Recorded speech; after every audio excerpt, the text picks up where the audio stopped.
Hello YouTubers, Alaska Prepper here. Well, welcome to today's meat and potatoes of Sunday's live stream. I wasn't thinking about answering any questions today. However, there are so many very good questions and good comments as well that I decided to take the time to answer a few of the questions that I missed during yesterday's live stream. So let's get started. Jupiter's Realm. If budget is tight, would you put extra cash in silver or preps? Well, ladies and gentlemen, if you've been following me for a while, you know that I always say that if you don't have everything you need for your preps, if you don't have anything you need to survive an extended crisis, that you should get those things first before switching some of your fiat currency into a wealth preservation vehicle such as silver or gold. Survival Preparedness for Beginners makes a great comment. Remember, everybody that is a beginner at prepping, $10 a week will build your stockpile, and that is 100% correct. Thank you for that comment. As I always say, slow and steady wins the race. Melissa C asks, did you take that $100 and buy more rice or more flashlights? LOL. Well, Melissa, what I did is I went and bought a little bit of silver. So Melissa's referring to the $100 that I saved through the help of my community in informing me that Costco had the Duracell power source on sale for $3.99, whereas I just purchased it less than a month ago for $4.99. So I definitely did go back to Costco, get a $100 refund, and I did put a little bit of money into silver. Actually, not money, but fiat currency. Colonial Prepper, do you think when the monetary system crashes that the governments will crash the current cryptos and introduce something new that they have designed so no one can benefit outside of their control? That is a great question, Colonial Prepper. So I don't think that the governments can control the decentralized cryptocurrencies. There are some centralized cryptocurrencies, but there are some decentralized ones, and I am an advocate of those. However, if the market does crash, everything is going to go down with it, in my opinion. And that would be including the price of gold, the price of silver, and the prices of cryptocurrencies, along with the stocks. However, those vehicles that are being used for wealth preservation during a deflation, if you read history, they were still able to buy at least as much or more of what they were able to buy on the day that you switch your fiat currency for that silver or gold. And in this case, we'll have to see what happens with cryptos because it's a very young currency. And governments will take any opportunity they possibly can to control everyone. Labradorite asks or says, thank you for your financial analysis. You make it so straightforward. Thank you for that comment. I do have a financial channel called Alaska Prepper News that I just relaunched last Friday. So if you want to get more straightforward news about finances, the economy, about the stock market, the bond market, and even cryptos, go ahead and subscribe to Alaska Prepper News. You should be seeing a little card on the upper right hand corner of this video right around now. Ben Affleck. Rudy, I have a problem with crypto. When the SHTF happens, I cannot rely on the grid to cash in my crypto. Well, Ben Affleck, crypto, as far as I am concerned with it right now, is not really a wealth preservation tool or vehicle. It probably is to some people. To me, it's not. It's more speculative. All right? I have very little money in crypto, but the reason is because I believe that it will multiply that money, and hopefully I can take it out in time to turn it into real money instead of just digits on a screen. But you also have to consider that if the grid went down, especially for a long time, the last thing on our minds is going to be crypto. The last thing on our minds is going to be dollar bills, silver or gold or stocks. You're going to be relying on your preps, the real physical preps that you have now. That is why I am a huge advocate, once again, that before you invest in anything or before you try to preserve your wealth in any kind of vehicle, that first you should have all of your preparations in order. Mark Chase asks, have I had any problems with my Blue Eddy since I got it?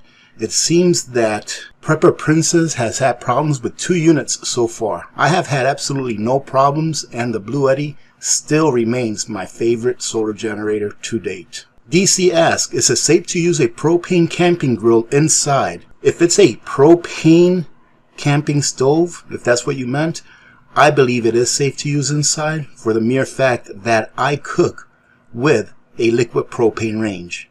And that's the same thing you're using in a stove. That's a camping stove that you buy like from Walmart. So yes, in my opinion. Where's Mr. Tom? Mr. Tom, say hello. I know you're listening in on us. I thought that today we would go over some of the notes that I took from the reading of the book, The Great Depression by Benjamin Roth. And that I'd go ahead and discuss with you all some of the excerpts that I pulled out of there, and how, how much it rhymes to what we're going through today and have been going through for the last year, and probably more than a year, really, because this financial crisis that we're going through started before this health crisis started. For most of you, if you don't remember, back in September of 2019 is when the banks were having to borrow money directly from the Federal Reserve because they did not have any reserves, or they did not have enough reserves in their accounts in order to close the business day. So back in September of 2019, all right, the year before last, is when this financial crisis, the current one we're in, I believe, started. Of course, it's been aggravated more so by the solutions that have been put in place by the government in order to deal with the health crisis that is in place. However, even with that, ladies and gentlemen, there was no such thing happening during the Great Depression. But I've always stated that causation does not equal correlation, meaning that only because something rhymes, like the time that we're going through today rhymes to that of the Great Depression, it doesn't mean that the same reasons behind what happened during the Great Depression are the things that are going to happen now in order for us to be going through similar times. So that's what I mean about that. And it's a cycle, in my opinion, and one that is going to be here no matter what. So we have to prepare for those things. And of course, what's the best way to prepare, ladies and gentlemen? Of course, we have to just get prepped up with those things that we need every day in order to maintain the standard of living that we and our families are used to, right? That way we are not put in a place where we have to give up our sovereignty or our control over our own lives in order to get something from someone that we really need, and they have and we don't. So what I did is I went ahead and read all the way through October 20th of 1931, all the way through May of 1932. One last announcement before we start. This coming week, I will not be doing a live stream for anyone, not for Patreon or Ladies and Gentlemen's Club or my regular Wednesday live stream. Nothing wrong, ladies and gentlemen. I had a very, very busy week last week. Not only did I do the live streams that I normally do for the YouTube community here and the Patreon and Ladies and Gentlemen's Club, but I did 3 additional live streams with 3 other channels that invited me on. And I need to give my data plan a little bit of a break so that it'll last through its cycle and I can still, publish videos and stuff like that. That's what happens when you live outside of internet coverage, because for those of you that don't know, the only way that I get internet coverage here is actually through my phones, and I only have so much that I can use on a monthly basis before the speed of the data slows down so much that it would be useless in order for me to be able to do live streams. All right, so I'm going to go ahead and take a break next week, and then we'll go ahead and carry on starting next Sunday, just like today. All right, so I hope that you understand, those of you that look forward to the Ladies and Gentlemen's Club and Patreon live stream and a Wednesday live stream.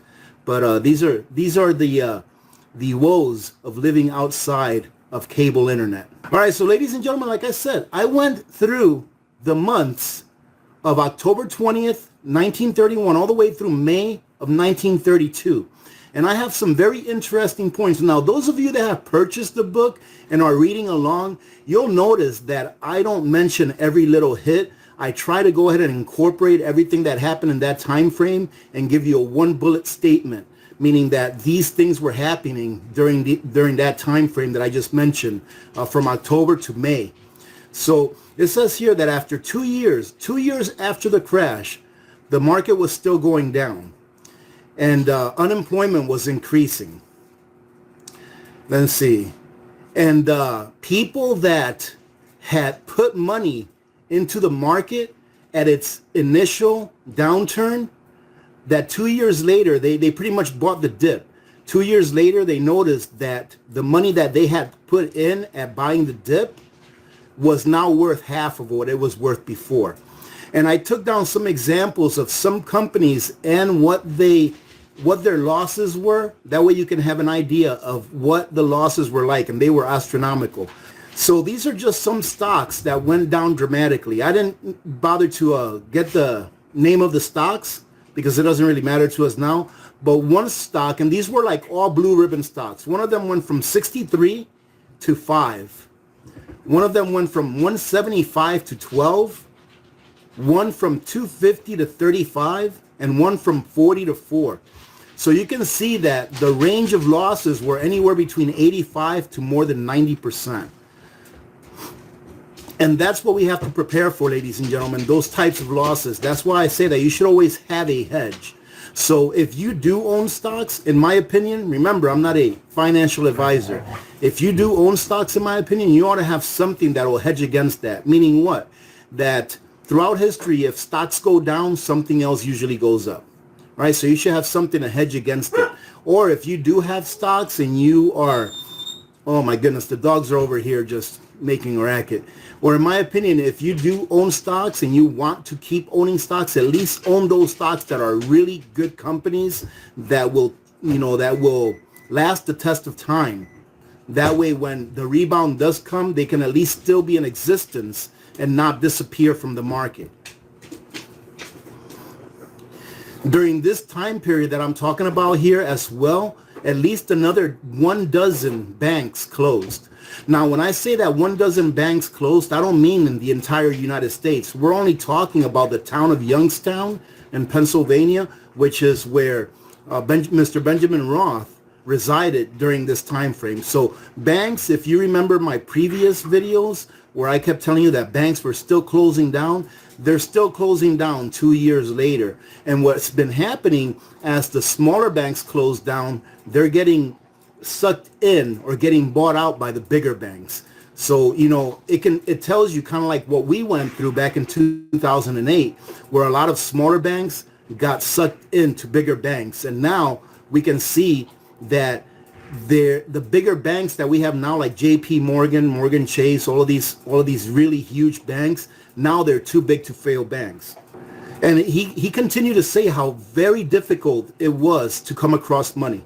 Remember that the Great Depression was a deflationary depression, meaning that there was a lack of money in the system.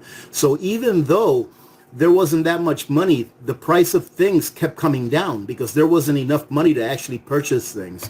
And one of the commodities that took the largest hit were, produce from farmers. Farmers were actually leaving their crops to rot because they couldn't sell it because there just was no money around in order to barter, to trade with.